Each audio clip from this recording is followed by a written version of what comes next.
Now there's a new hippopotamus. There's milk chocolate, orange chocolate, cherry chocolate, and raspberry chocolate. They're all so delicious, you've just got to dive in. Hippopotamus from Shamborsi. Come on, dive in.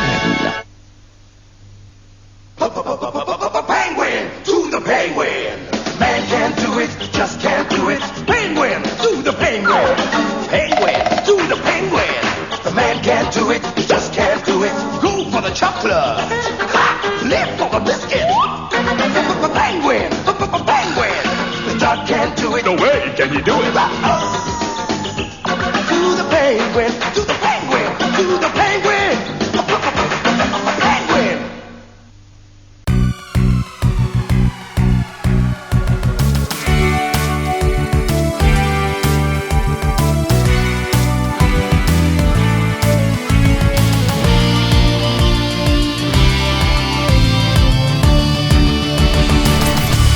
Welcome, listeners of Illusion, to Temporal Discussion, the episode-by-episode Nightmare Retrospective podcast.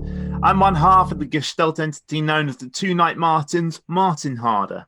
And I am the other one and a half of the Gestalt entity known as the Two Martins, Martin O'Doney. I would just like to thank the two Ronnies circa 1976 for that joke. And today marks a very special episode in Nightmare history. Series 2, Episode 5 was originally broadcast on October the 3rd, 1988. Desire by U2 was top of the music charts, and the late great Robin Williams gave what many believe to be one of his greatest performances in Good morning, Vietnam! I feel good. Time to rocket from the Delta to the DMZ. It's 0600. What's the O stand for? Oh, my God. It's Mr. Leo. You know, this whole camouflage thing for me doesn't work very well. Why is that? Well, because you go in the jungle, I can't see you. If you're going to fight, clash. That is not what we program here. Surprise, surprise, surprise! You are not funny. You're not gonna last long here. Boy, do I have a surprise for you. Good morning, Vietnam! In 1965, Adrian Cronauer was sent to do the impossible. I was sent here on very strict orders from a colonel. What the hell's going on here? His mission? To build morale. Where are you from? I'm from Cleveland, man. Obviously, Vietnam's not that much of a change for you. His strategy? Keep them laughing. If someone is not telling the truth, you say that they are full of... His problem? Staying out of trouble. You ought to stick to playing normal modes of music. Jim Neighbors, Mantovani, Percy Faith. Percy Faith, good! Yeah! He did a very off-color parody of former VP Nixon. Seeing as how the VP is such a VIP, shouldn't we keep the PC on the QT? Because if it leaks to the VC, you can end up an MIA, and then we'd all be put on KP. Sir, the man is a walking keg of dynamite. He's read unofficial news. Ethel Merman jams Russian radar. Hello, I've got a feeling. What's he going to be like in 6 months? Big dogs landing on my face. What's he going to be like when he's 10 times as popular? So what's the weather like out there? It's hot, damn hot, hot and wet. That's nice if you're with a lady, but it ain't no good if you're in the jungle. Touchstone Pictures presents Robin Williams as Airman Adrian Cronauer, the wrong person. Very attractive man, never saw. Don't think I haven't noticed. In the wrong place. This will not look good on a resume. At the right time. Good morning, Vietnam! What a country. Heat, humidity, terrorism. Still, it's better than New York in the summertime. And now time turns, the recording light burns, time out is gone, the podcast is on. Welcome, Watchers of Illusion. Phase with me once more, for this is the time of adventures. I, Traegard, issue the challenge. Even now, a quest is in progress. So here's a progress report. In Dungeons Deep, there lived a maid, and Gretel was her name. And though she couldn't cook or sew, she was pretty, just the same. But now a sorcerer has kidnapped her. We know not where she be. So Mark and chums from Oxfordshire have pledged to set her free.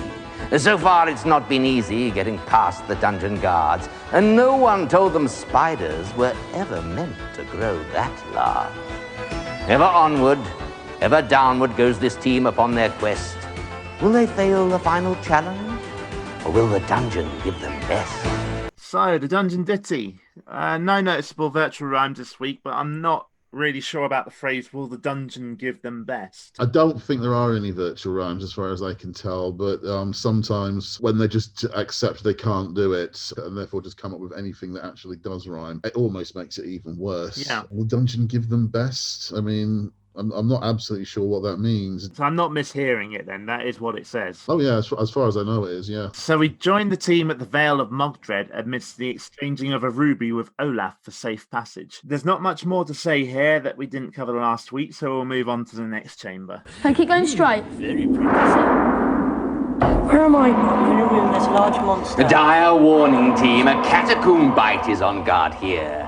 One touch is fatal. This scene marks the return of perhaps the greatest monster of them all, the catacomb bite.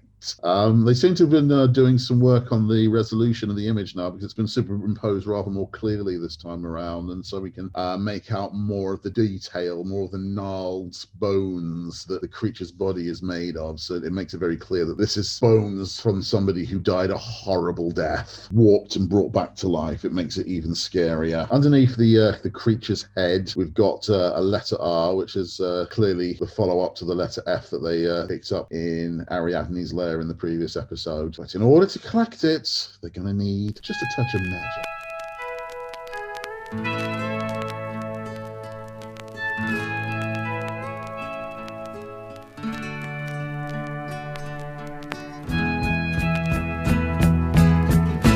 Just a touch of magic. Spellcasting. F R E E Z E R. Come on, walk forward, quick. So the team casts the freezer spell, and the monster just ceases all movement. And the team are able to guide Mark to collect the letter in the manner of a frustrated parent trying to get their kids to finish getting dressed so they can get to school on time. Okay, stop. Side step to your left. Go, come on. Let's move. Okay, move forward. Okay, no, back. You gotta go back. Side step to your left. Okay, take a step backwards. And backwards again. You're gonna have to side step to your left. Crouch down. Okay. Side step to your right. Come on, move. You gotta come quick. Stepping. Come on, keep going quick, Mark. Right, okay, stop. Walk forwards. But having collected the letter, the team guide Mark out of the room. So it's actually rather more straightforward than it initially feels. Yeah. It's always great to have the bite in a scene, but this one does feel a little bit too recycled from previous quests. It's even the same spell, Freezer. I did raise an eyebrow at that. Are you sure that they haven't got their head against the jaw of the catacomb bite there? Even when it's neutralized, it can still do a lot of damage if anyone happens to make contact with it. Yeah, again, it's the problem with displaying depth on a 2D field. Yeah, so it will still be sub-imposed even when it would be in front of them. Where am I? You tell us. We can't see you.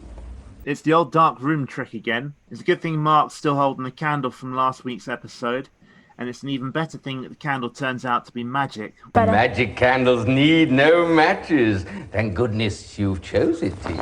We are in the level 2 well room. The room has taken on a rather warm golden yellow hue this time around. There's no guard here, but for some reason the team still need a life force warning to get them to hurry the f*** up. As Mark climbs into the well, Treguard reminds him to leave any clue objects behind as he descends into the dark and dreary depths of level 3.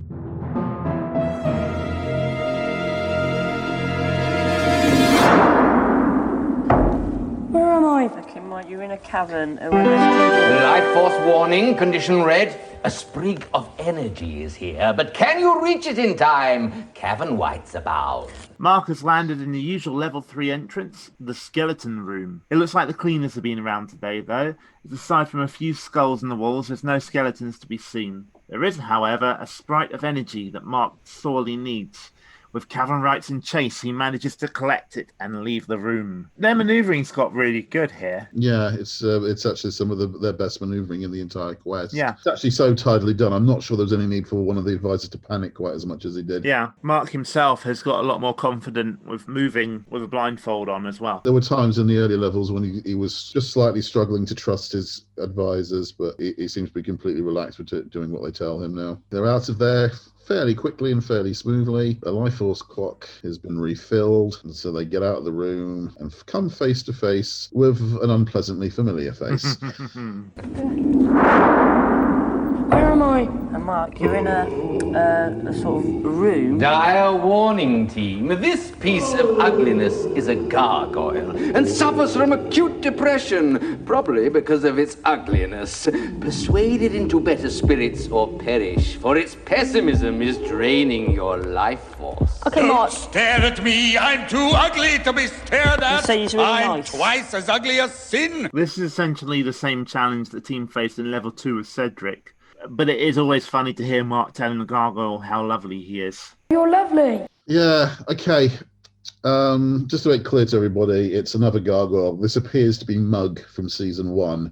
There was a gargoyle in the previous quest that just kept on saying Doom over and over, but that seems to be a different gargoyle, even though the room model used for it was the same. I have to make a little bit of a quibble here at this point, because as you say, this is a rehash of making friends with Cedric. Isn't this meant to be a quest for truth and justice? And I know there's something to be said for the art of diplomacy, but this isn't just diplomacy. This is flat out more than lying. Doesn't this degrade the whole notion of truth and justice when you have to lie so flagrantly in order to make headway? Now, isn't this entire sequence where they pretend that Cedric's a nice guy and then they pretend that the gargoyle is lovely to look at?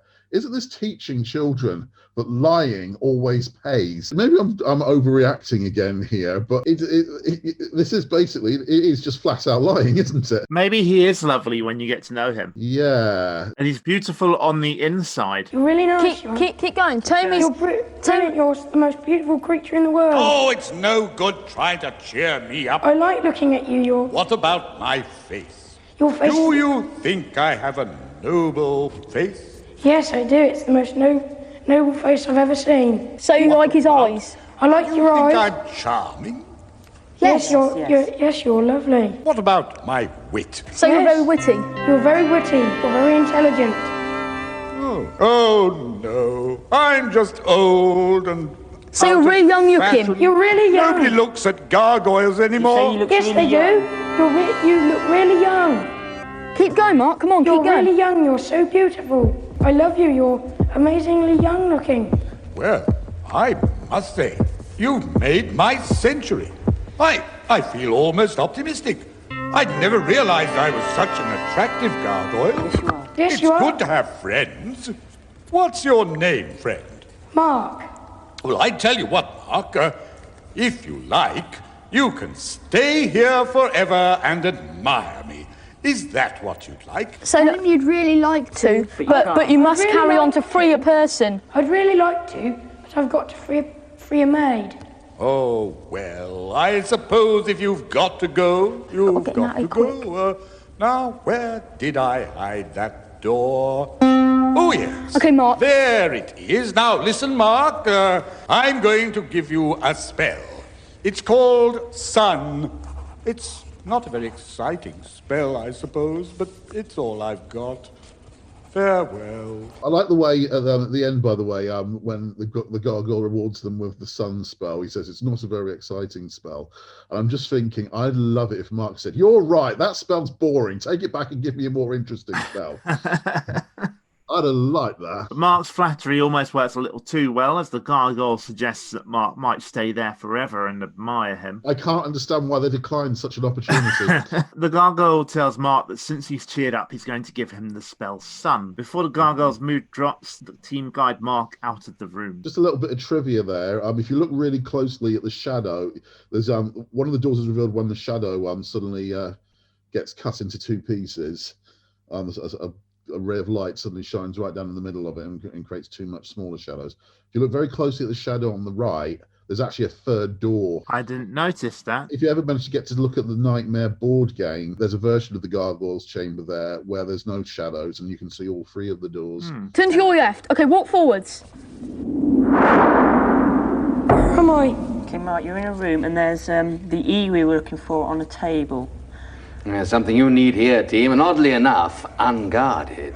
It's the Wall of Jericho chamber, only it's not really the Wall of Jericho chamber, is it? Because there's no wall. On the table is an apparently unguarded letter E, and the team guide Mark to collect it. And soon after he does... Well now, Mark! Turn to a bit to your left. You and your friends have turned out to be. A gigantic and slightly scary apparition of Merlin appears in the corner of the room. He congratulates Mark on making it so far and tells him he has found 3 elements of his quest. However, Merlin warns Mark that even when he has found the 4th element, he still needs to unite the pieces and find the way out. He gives Mark the spell Sleep. He says he knows that Mark has another spell and critically says that he may even have a 3rd eventually. Here's another horrible example of the close-ups with the pixelated backgrounds. Yeah, this is actually the first scene when I noticed the pixelation problem on close-ups back in 1988. I never noticed it when I was a kid, but then again, when I was watching it, I was considerably younger than you were when you were watching it. I think by the time you'd got to the age I was, Nightmare was coming to an end.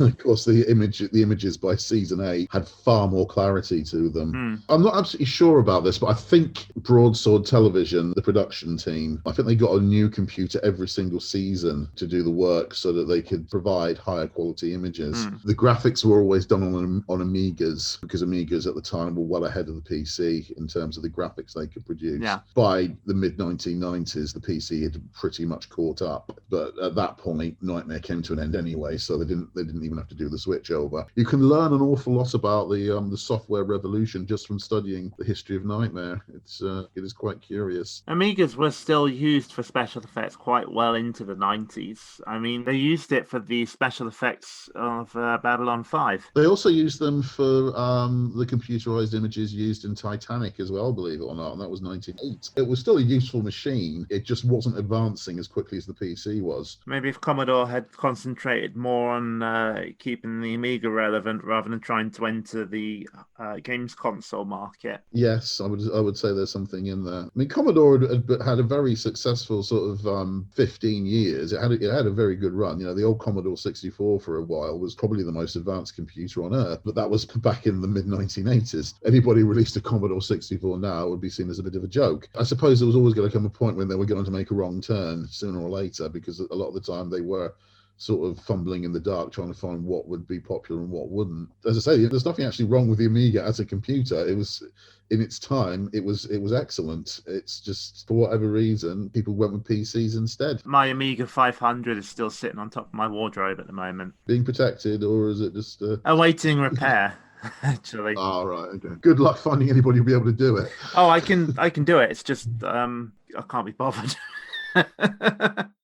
It literally just needs opening up and some of the chips need reseating. I did have a CD32 until relatively recently, and I really do regret getting rid of that, to be honest, because it was essentially an Amiga 1200 without the actual computery bits. Sounds like there was something rather missing from that. But, I don't doubt you could have added them in.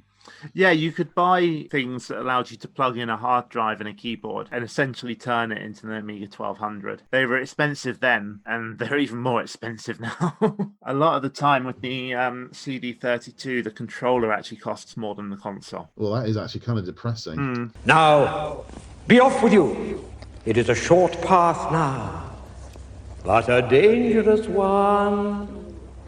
Well done, but there's many a slip betwixt cup and lip. Just remember that. There's many a slip betwixt cup and lip. I love that phrase. I've always rather liked that line. It sounds like a Yoderism. Yeah. Ooh, between cup and lip, many a slip there is. Well, this must have been the first place I heard it, but I mainly remember that phrase from one of the Young Guns films where Emilio Estevez says it. Well, if we get caught, Charlie, we're gonna hang. But there's many a slip twixt a cup and a lip. In the sort of the younger days of the internet, people who are doing websites about their favorite TV show, they'd often have a feature in it which is everything I ever needed to know I learned from watching this program. Yeah. And you've got these little wisdoms, the little sayings that you get from these programs, and they get slotted in. And I actually did one for Nightmare. God almighty, it must be about 18 years ago now. That one actually got into it. There's many a slip betwixt cup and lip, because I learned that from watching Nightmare. Didn't you also do a nightmare drinking game? I did. One of the wonderful things about that is that it's never finished. You can always find more things to put into it. I was hanging out with my friend Nikki on big screen VR the other day. We were watching Nightmare on it's like a virtual reality thing that makes it seem like you're in a cinema, and like the screen looks really big and stuff. So we were watching Nightmare on that, which was quite impressive. And we started talking about the possibility of a nightmare drinking game, and then I suddenly remembered I think Martin actually did one, so I'll have to check that out, but I couldn't find it. It's a long time ago that I made it as well, yeah. And you can now find the Nightmare Drinking Game along with other stuff associated with our podcast at our brand new website, www.nightmarepod.co.uk. The team guide Mark up the stairs and through the door. Where am I? Mark, you're in a room, there's some cavern Dead whites. quiet, team. These cavern whites appear to be sleeping. Here be energy which you may well need. But can you steal it with stealth? On the other hand, the door is open. The choice is yours. So why does Mark have to sneak around if the cavern whites are blind and deaf? It's because otherwise the scene wouldn't be particularly scary. Well, my wife says it's in case he farts. That suggestion has raised the tone to a new level of highly cerebral critical discourse. So many thanks, Kim. Then she suggested that it might be because of the vibrations of him walking, which kind of makes sense. It does, yeah. Sometimes you can feel sound even if you can't hear it. Right at the beginning of the scene, don't you really think that Treguard, it didn't turn out to have any harm to it, but he made a slight mistake because he says, dead quiet now. There's anything likely to set the advisor's nerves off and get them shouting. Oh, totally done on purpose. So it's pretty clear that Mark needs the energy to continue because otherwise it wouldn't be there. The team guide him over it and then out of the room. Yeah, it was all a bit easier than Treguard was sort of talking it up to be that scenario, but I still find the scene atmospheric, so what the hell. But I do think unless he walked directly into one of them and tripped over them, they wouldn't have got him. No, pretty much that simple. I don't think there was ever any serious threat, really. And walk forward. Where am I? Mark, you're in a room, the same... Welcome to the third level, Mark. Do not waste your puny kitchen magic on me, for I will turn all even before your spell is cast. Okay, now we come to the big mistake moment of the episode, where basically the production team managed to royally goblin horn up.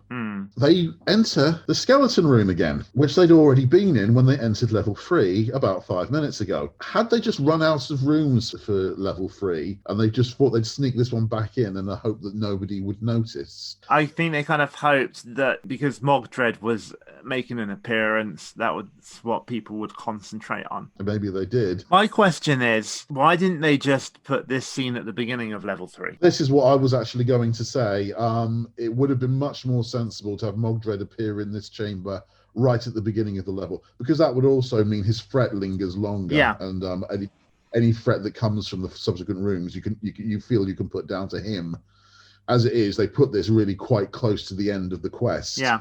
So what threat there is pretty small, and that only makes him look rather feeble. But he would have made a much more interesting, maybe have his hand crawling along the floor of the skeleton room instead of the cavern white appearing, as happened the first time the room appeared. Instead, you go back to it, and he does his booming laugh, and yes, it is very striking. It is very menacing. But above all, it is a Mogdred scene, and as such, it's always quite it's well valid having it in there, but it shouldn't be that particular chamber again. If you're going to have that particular chamber, as you say, have Mogdred appear at the beginning of the level and just don't go back to that chamber. There's no reason to separate them out like this and then go back to it. I also have to say, despite everything, and despite you saying, yes, it is welcome to have Mogdred be a part of it, from here, this scene does rather highlight the problem in Mugdred, which is his bark is an awful lot worse than his bite. Because here he is, threatening and blustering until he's almost out of breath, but he doesn't really do anything. He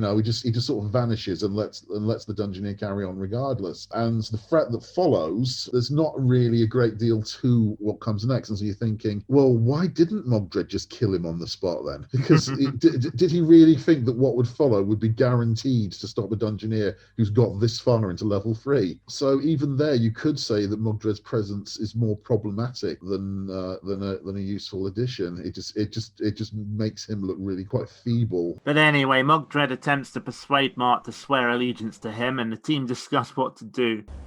Well, will you serve me? We really like to. What should I say? What should we do? We don't know what to do. No, wait a minute. What do we do? Do we say yes or no? Don't know. Yet another decision, team, and one you must take. Should we say no? Say yes, Mark. Yes. No. Should we say no? Because obviously he's a souvenir. You say no, Mark. If we say no, he'll kill us. Every single time this makes me laugh. Tell him we'd really like to. They're trying to lie their way through in a quest for truth and justice. Yeah, I mean, I do actually like it. This is a theme that recurs an awful lot over the next few years. Mugdred trying to lure the young Jedi Knights to the dark side. Join me and we shall rule the galaxy and all that. And I do like that concept. That is a fundamental moment in the quest. But at the same time, on this point about it's a quest for truth and justice, it's bloody obvious that the answer is no. Wasn't there a team that said yes once? Yes, there were several that said yes, in fact.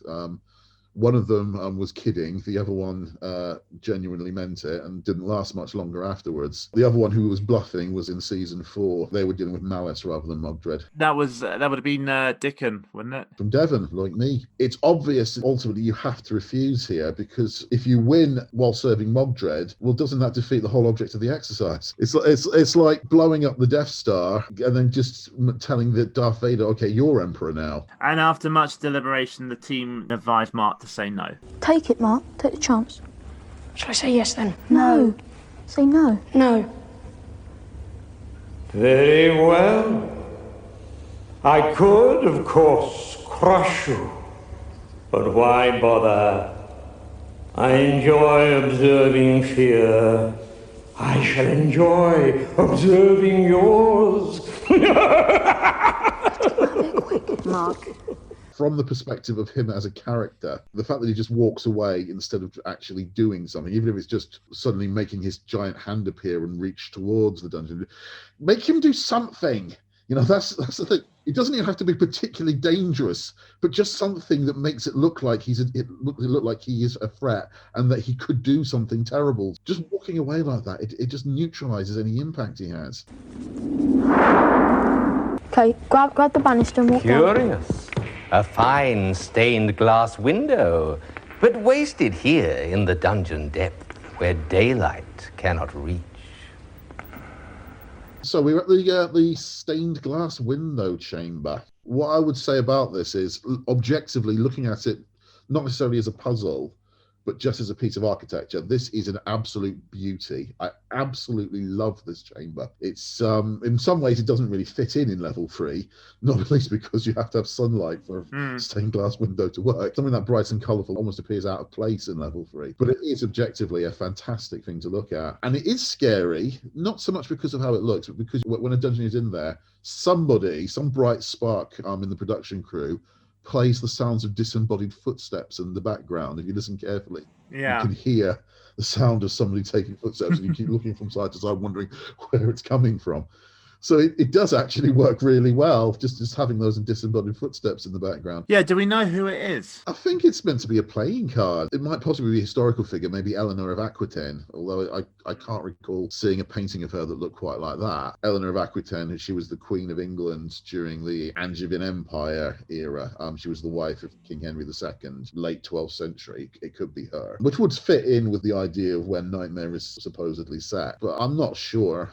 Maybe Empress Matilda builder. It looks to me like it's based on a playing card, though. I think you might be right, come to think of it. But I like the way there's like a void surrounding the chamber. It's very clear that we are getting to like the very outer edges of the dungeon. Definitely. That is a clever effect, actually. You're quite right. I also rather like the inversion elements. The exits are all out of view, directly below the camera rather than in the opposite wall. And the fact that Mark is now facing the camera really threw the team at this point, didn't it? It's actually a rather useful little test for a dungeoneering team of advisors, isn't it? There's not much to be said against this chamber, I have to say. I think it's very effective. Just to describe it a little bit, because there's no description in the actual video files we've got, because there seems to be some kind of weird glitch on the challenge recordings. There is, yeah. For some reason, it starts halfway through the scene and then suddenly jumps back to a few seconds into the scene. I was watching the same one while I was revising. Taking up the majority of the back wall is a beautiful stained glass window, as we described, and leading off at the bottom of the screen are 4 narrow paths, but no clear indication as to which one to take. At least not until the team realised what they must do. Spellcasting. S-U-N.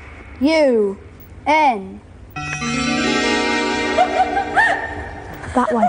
Okay, Mark. Accompanied by a burst of eerie laughter, a light now shines through the face of the figure on the window. This causes the reflection of the face to appear on the pathway that is second from the right, clearly marking the correct exit. Now, Mark does actually put a foot off the platform here, doesn't he? Yes, he definitely gets away with it. People have been making jokes about it for over 20 years now. You could say he missed his mark.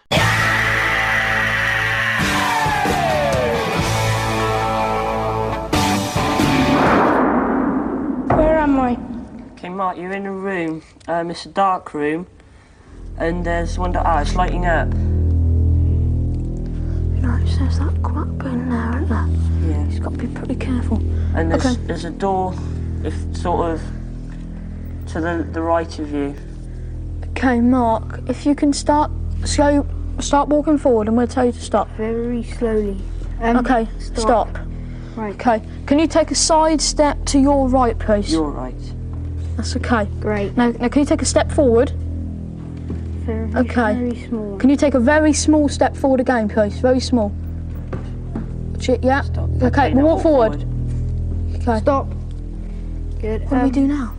We're going to have to come somewhere, aren't we? We have to go over there. No, there's no need to do that, is there? There's some kind of very deep dark pit. There's a pit there, but how do we get across here? Stand quite still. And where do you think you're going? Tell him you're going to free a maid. I'm going to free a maid. I do hope you're intelligent enough to realize escape is impossible. This is a very significant moment in itself because dragons play a very major role in an awful lot of Nightmare, and this is the very, very first appearance of one. It's kind of surprising, isn't it, really? Considering how heavily influenced it is by Dungeons and Dragons. It's definitely, dragons become enormously important from season 5 onwards. There's a number of dragons that appear. There's 2 yellow dragons, and they both use the same animation. This one, we're not sure what he's called, but there was a very similar dragon in season 3 with a Welsh accent called Owen. This one, we don't know what he's called. He's not Welsh. He sounds like a very, very haughty Englishman. He's a lot nastier than Owen as well. Season 5, they introduce Smirkanorth. He's very, very pompous and superior, but he's basically a good guy dragon. He's a green dragon rather than a yellow dragon. He provided one of the better ways of transferring between levels. Red dragons appear quite a lot from season 6 to 8.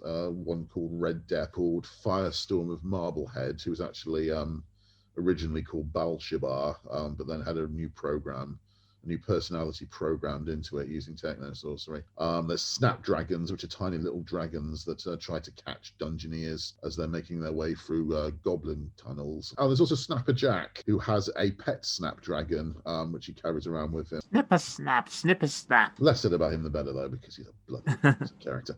There's a brilliant slow reveal of this particular dragon, which is then almost immediately ruined by a case of misidentification. You do know what I am. He's a crocodile, Mark. What's wrong? He's standing on a crocodile's nose. You're a crocodile. A what? Crocodile. A crocodile. I am a dragon. He's a dragon, Mark. Oh, no. And what's absolutely wonderful about this scene is it encapsulates everything that they've done right to this point, but also completely contradicted everything they've done right to this point. They've managed to convince Cedric that they like him. They've managed to convince the gargoyle that he's beautiful. And then having shown this brilliant art of making people think they like them, they go up to a dragon and accuse him of being a crocodile. How did this team manage to make such an enormously crass remark? But yeah, the slow reveal is brilliant. It actually makes you become slightly alarmed when you see the teeth coming into view at the bottom of the screen and the eyes suddenly appear. So what actually happens is Mark enters the room and we literally just see a short pathway in front of him. Then more of the room becomes visible. A doorway on the other side of the screen and what appears to be a platform bridging the gap. An ominous note plays in the background. So Mark walks onto the platform. Smoke is beginning to rise from somewhere below him. And then a gigantic cat-like eye opens up, revealing that Mark is clearly standing on the snout of a huge dragon. A dragon. It is clearly a dragon. It's a big alligator. I'm just going to read my notes from when I was watching it because I got proper mad at it. It was like, facepalm. He's obviously a fucking dragon. Sure, he has a long snout and sharp teeth, but think of the context. Also, how many crocodiles have you seen with smoke coming from their mouths? Crocodiles only smoke Marlboro. I can't remember which advisor it is. He says to him, he's a crocodile, Mark. So Mark says, oh, you're a crocodile. And he goes, I'm a dragon. The same advisor goes, he's a dragon, Mark. We know he's a dragon. He just told us. Weirdly, it makes me think of a line in The Muppets Christmas Carol. It is the American way. Sam. It's just... Oh, it is the British way. That is not the British way. The British way is to go up to a giant yellow dragon with smoke coming out of its mouth and accuse it of being a crocodile. The American way is to go up to it and say it's an alligator. I'm honoured to meet you. So you should be. I am the first dragon you will ever meet. And the last. So to begin with, Mark resorts with his usual line of defence. I think you're beautiful. We seem to have the most egotistical and vain collection of characters in the history of Nightmare on a quest to rescue and free the single most vain character in the history of Nightmare, even vainer than Lilith. I've just noticed that Nightmare is an anagram of Think Marge.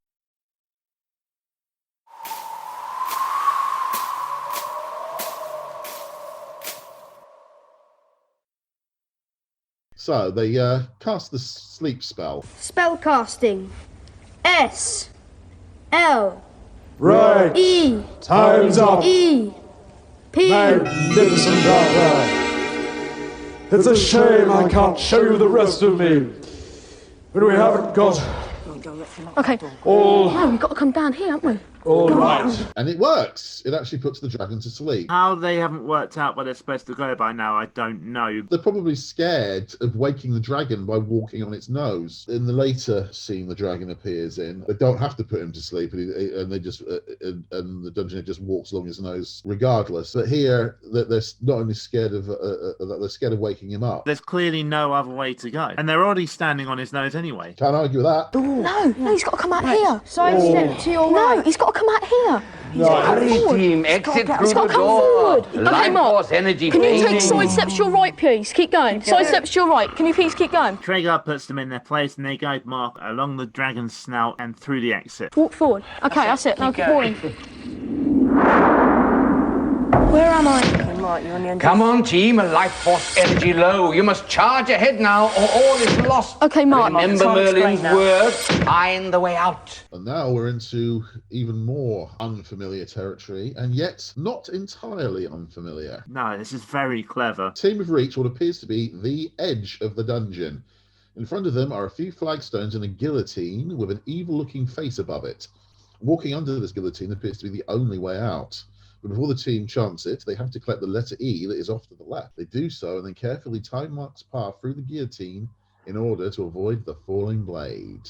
Now, notice the star pattern in the distance. On the other side of the guillotine, there is a field of stars. There doesn't appear to be any ground there. You look at the pattern of stars there, and then you think back to the Wheel of Fate. That star pattern is the same, albeit a lot bigger because we're nearer to it. That is the same as the one we saw behind the Wheel of Fate, right at the beginning of the quest. The implication is that the wheel is the dungeon. It's the whole dungeon, and it's as if the dungeon, as they're questing through it, is all in that ruined 4-door chamber that the Wheel of Fate emerged in. And they've now, as it were, reached the back wall, or where the back wall would have been before it crumbled. So it's quite a clever sort of illusion effect that they've come up with there. So they've gone all the way through the dungeon, basically to get to the same chamber, only now just beyond the wall. Very clever effect. Yeah, I like it. It gives you a real inkling of just how fluid the dungeon really is. It can be any size it wants to be. It can happen in any order it chooses to. It's sort of like the TARDIS, isn't it? It's sort of like it's bigger on the inside than it was on the outside. And it's got that same effect of you can go almost anywhere inside it. But when you finally get out, whichever exit you choose, you find you're still in exactly the same place you were originally. In some ways, that's kind of a metaphor for watching Nightmare. You can escape to anywhere, but at the end of it, you find you're still sitting in your living room. Okay, you can sidestep to your left, please. Till we say stop. Okay, stop. Now walk forwards until we say stop. Okay, stop. Can you take a sidestep to your left? Okay, stop. Can you shuffle forwards, please? Keep going. Okay. Stop. Okay. Stop. Sidestep to your right, please. Keep going. Shall we say stop? Come on. Okay. Stop. Okay. Now can you walk forwards? It's gotta go. Say stop. Okay. Now walk, quick. Where am I? Mark, stay where you are, okay? Remember, Merlin said you may have a further spell. What do you think it must be? Having got through the guillotine without getting beheaded, Mark is standing on an arrow looking out into the void of space. The team figure out that all the letters that they've been collecting must form a spell. Quickly. Spellcasting. F-R-E-E. A column of bricks pirouettes into view, followed by a spinning sphere of bricks which levitate above the column. This slowly vanishes, revealing the image of Gretel, the maid that the team have been working to free. Fantastic! You've done it! You've mastered the dungeon! Mark, you may remove the helmet. We've got a winner!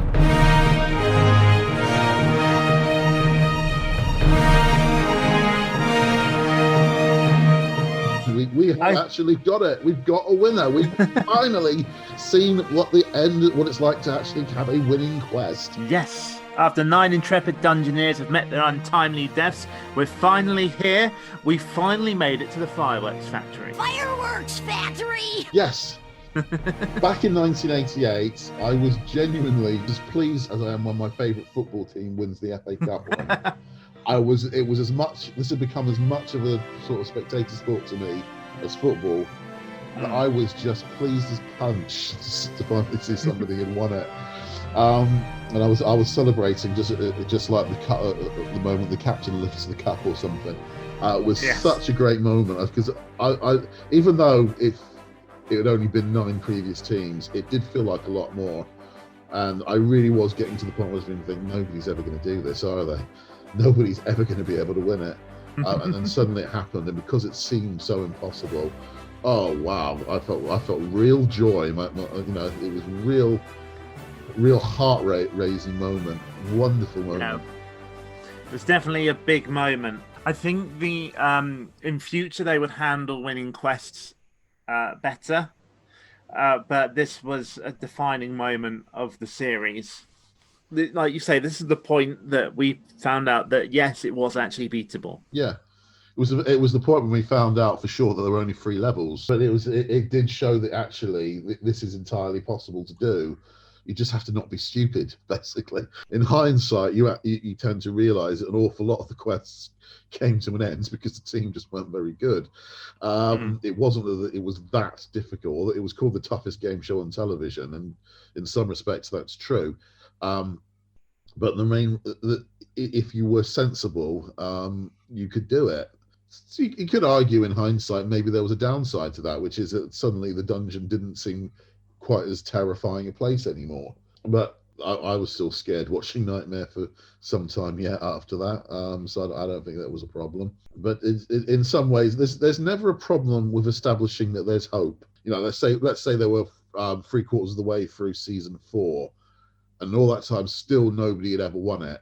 I think at that point everyone would start getting would start to despair a little bit, and feel, there's no point in this. It's just never going to happen. Just having an occasional win is good for the program, I think. Exactly. There was a French version of Nightmare that they made in 1990, based mainly around the architecture of the first 3 seasons of Nightmare. It was called Le Chevalier du Labyrinthe, the Knight of the Labyrinth. And that one, the format was different because each episode was its own standalone quest. They also had a different rule, which was when a dungeoneer was killed, which did happen, one of the advisors would put on the helmet and then they'd carry on from where they left off. I quite like that, actually. There's something in that, but it's not very good when the entire labyrinth is only about 6 rooms large. It means it's almost impossible to lose. That creates the opposite problem, which is no tension at all, because almost every episode of Labyrinth ended with a win. Yeah, didn't they give away a Sega Master System or something that was totally in keeping with the time period? That didn't help either. But it was the fact that because you basically got 3 lives in Nightmare, here you have only 1. In Labyrinth you had 3. It became a bit more difficult as you lost dungeoneers because you'd have fewer advisors. And if you got down to the point where there was only 1 advisor left and no dungeoneer, the game actually was lost. But it very rarely got to that because 6 chambers, you're practically there already. You're basically just playing level 3. And I find Labyrinth interesting to watch. I find it somewhat entertaining, but I don't feel any tension watching it because I know they're almost certainly going to win. They have to be unbelievably bad at dungeoneering not to win. Nightmare is exciting partly because it's rare for there to be a winner. It's rare for somebody to actually complete the whole thing. But at the same time, you don't want it to become actually impossible because then you lose all sense of hope. Nightmare got the balance right, just about right. So a joyous Treguard unites the team on the path home, but instead of the usual dismiss spell, a more appropriate one is used. Spellcasting hero. Yes! H-E-R. Cheers, Mark. We've done it, Mark. The team appear at the entrance to the path home, and on this occasion, Treguard stands with them. The team already have their scrolls in hand, as Treguard offers them a greater prize. Mark, Matthew, Daniel, Jonathan, you are the first of our young adventurers ever to master the dungeon.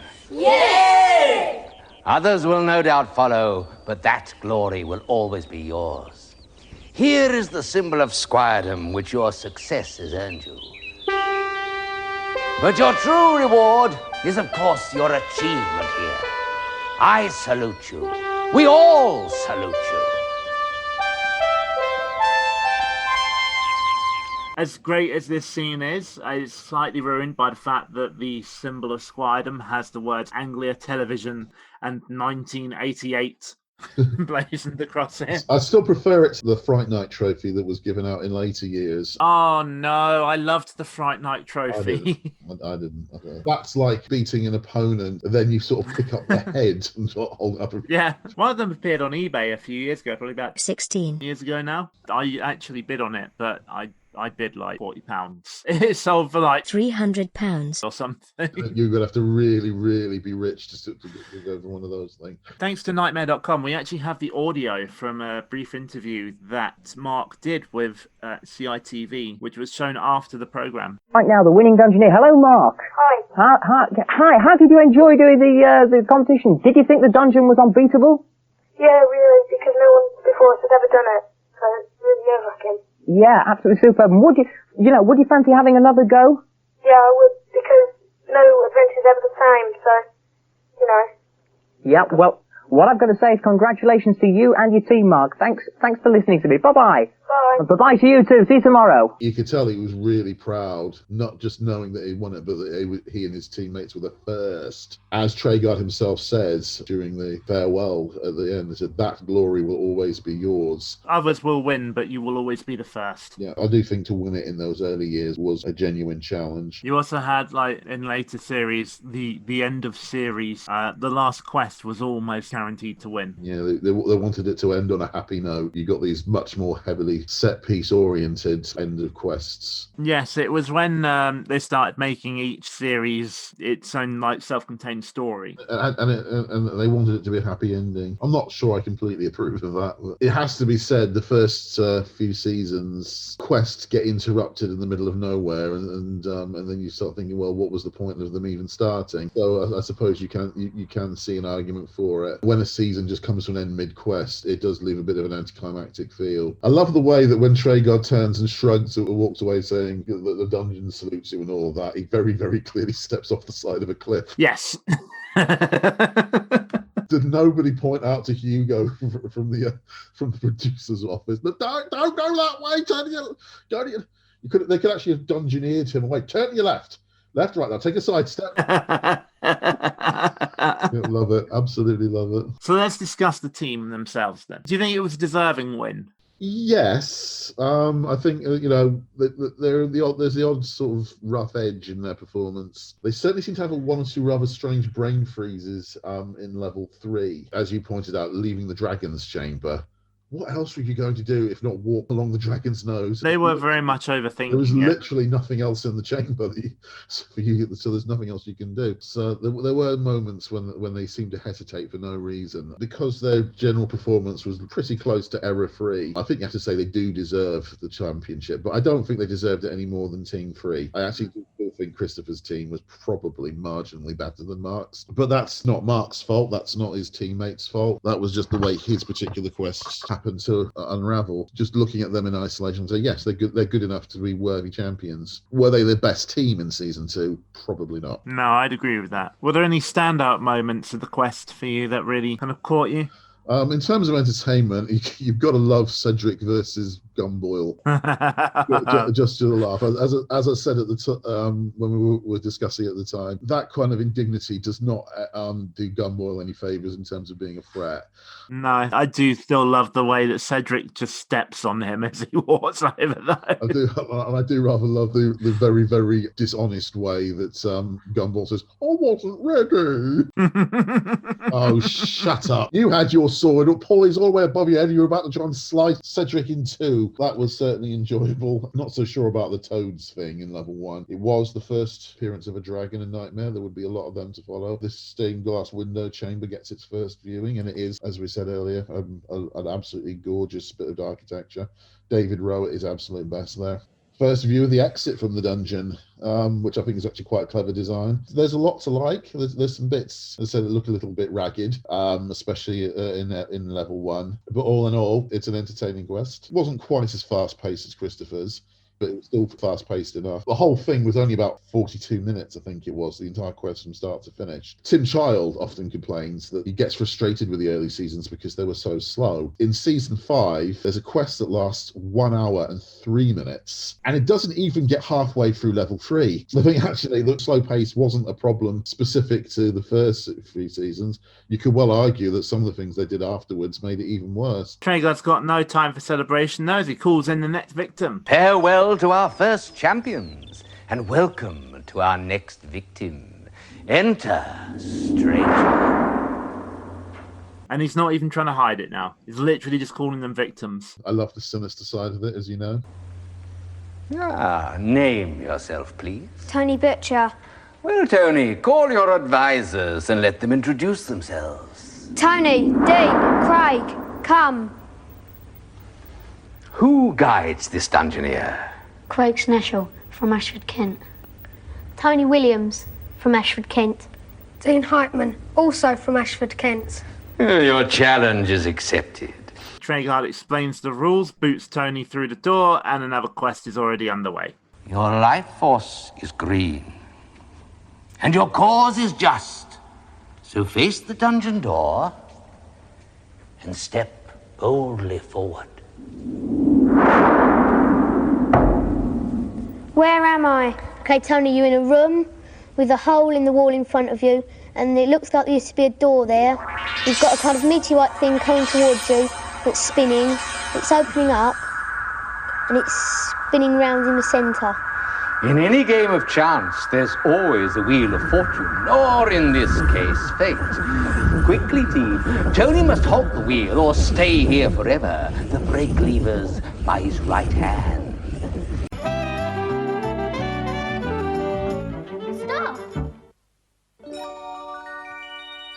It's the clue room stop. So, yeah, are they deliberately trying to speed things up artificially here, do you think? I'm just glad it's not the 4-door chamber. Yeah, well, that's true. That's true, but going straight to the clue room, it just a little bit suspicious.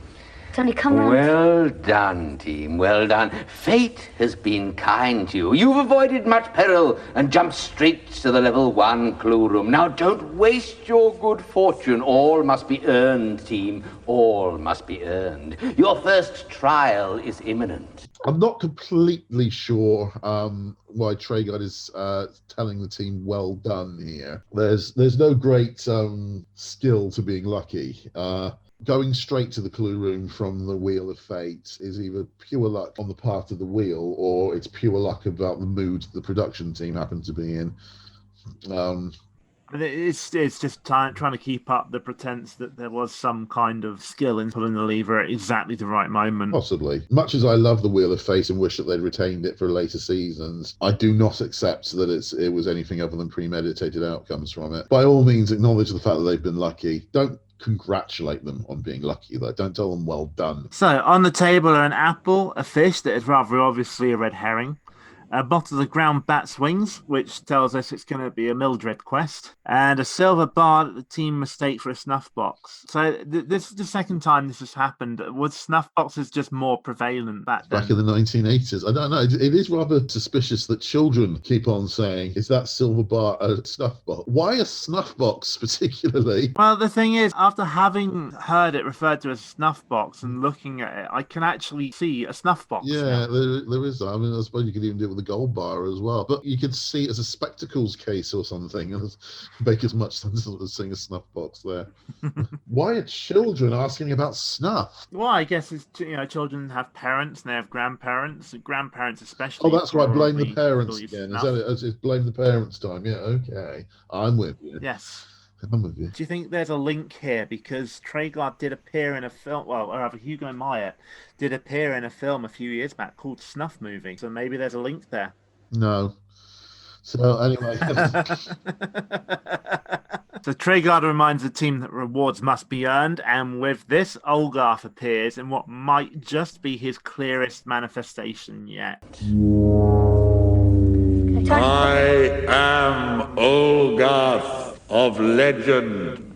Face me or perish. Okay, Tony. Please me or Tony, depart nice without honor. You can make out the marks on the mask. Not to its benefit, shall we say. No. You can see the damaged bits of foam now. It's pretty clear that these puppets were not built to last. 3 riddles have I, and truth I seek. Here is my first. Scissors cut something, yet rock breaks scissors. Then something covers rock. No one can win this game, but what is something? I have 2 problems with this riddle. I've won this game several times. I've also lost this game several times. And it just sounds awful. It is. It's literally what you do when you've broken down on the motorway about 40 miles from absolutely anywhere. It's late at night. Your mobile phone has run out of power, and there is literally nothing else to do but just go with the person sitting next to you. That's literally the last resort way of passing the time. So the answer is paper, but it could also have been Lizard or Spock. That's a Big Bang Theory joke there. I went there. Yes, I did. And the team get the right answer. Heaven help them if they got that one wrong. Second riddle. Some warriors like to fight in troops and some in regimental bands. But name me now the cloaked hordes who take the field and fight in clans. Yeah, I'm absolutely bewildered by the answer they come up with for this. It's an easy answer anyway. The answer is going to be Scotsman. You could get away with saying Irishman as well, in fact, because the clan system is something that's duplicated in both countries to a certain degree. But army? Yeah. Army? When was the British Army, just for instance, organised into clans? They said army. Army? They said army. They said army! Oh, God, we've been down this path before, haven't we? Yes. They said said army. We know what the correct answer is, but before Olaf can confirm it... Warning team, a complete temporal disruption imminent. Time is now your enemy. Oh dear. Temporal disruption complete. All adventuring must now cease until you phase with us once more. Will Tony and team survive level 1? And if they don't, will you be glum? Join us again for Nightmare, and just keep telling yourself, it's no laughing matter. Or is it? That's a really weird place to have time out, isn't it? It gets even worse in the third season on one occasion. They just arrive in the opening chamber. It's the dice room that's replaced the Wheel of Fates in season 3. They're just about to roll the dice, and then you get the chime. Even Traegard himself is protesting that this is too weird. Oh, I think I watched that one the other day, actually, on big screen. No, you can't do that there. Compared with that, this is nothing. We've pretty much already discussed what we think of the episode, really, haven't we, when we discussed Mark's team. It is different from other episodes, not just because it's got new architecture. There's a slight lightness to the episode that perhaps isn't appropriate, I'd say. Given this is happening in level 3 most of the episode, it could do with being a bit darker and slightly less comical at certain points. Crocodile definitely takes you a little bit out of the episodes. Having to chat up the gargoyle, by the time you're in level 3, the material needs to be a bit tougher than that. So perhaps there's a slight lightness that wasn't there in level 3 in Chris's quest, for instance. But it's different. It has its own identity. It's reasonably quick-paced. And you've got an unprecedented moment. You've got the moment we were waiting something like 15 months by this point. We've finally got a winning quest. You can't argue with that. The program is moving in new directions. It just feels so good to finally have a winner, doesn't it? It compensates for a number of sins. Before we go, we've got a couple of Patreon supporters to thank. David N. Rabbit, who subscribed at the advisor level. And we have Adam D, who is subscribed at the Dungeoneer level. Remember, if you want to support us on Patreon, you just need to go to www.patreon.com/NightmarePod. You can also follow us on Twitter. We're at NightmarePod on there. And you can email us at broomcupboardclub@gmail.com. You can also visit our new website, which is www.nightmarepod.co.uk. Do you want to plug anything today, Martin? The audio plays. You can find them at the Dunshelm Players website. Look it up on Google if you want somebody else to do the searching for you, or if you can type out the address, it's Dunshelm Players, all one word, no hyphen, .wordpress.com. If you're interested in the not original Nightmare plays that were ripped off by other individuals like Jake Collins and Ross Thompson. Just kidding, lads. Love you, really. You can download their plays. These are ones that are based on the gameplay of the series rather than just general stories with the characters from nightmareaudioseries.webs.com. The best episodes of the Nightmare Audio series are, of course, the ones with me playing Lord Fear. So until next time, don't have nightmares. Just watch them instead.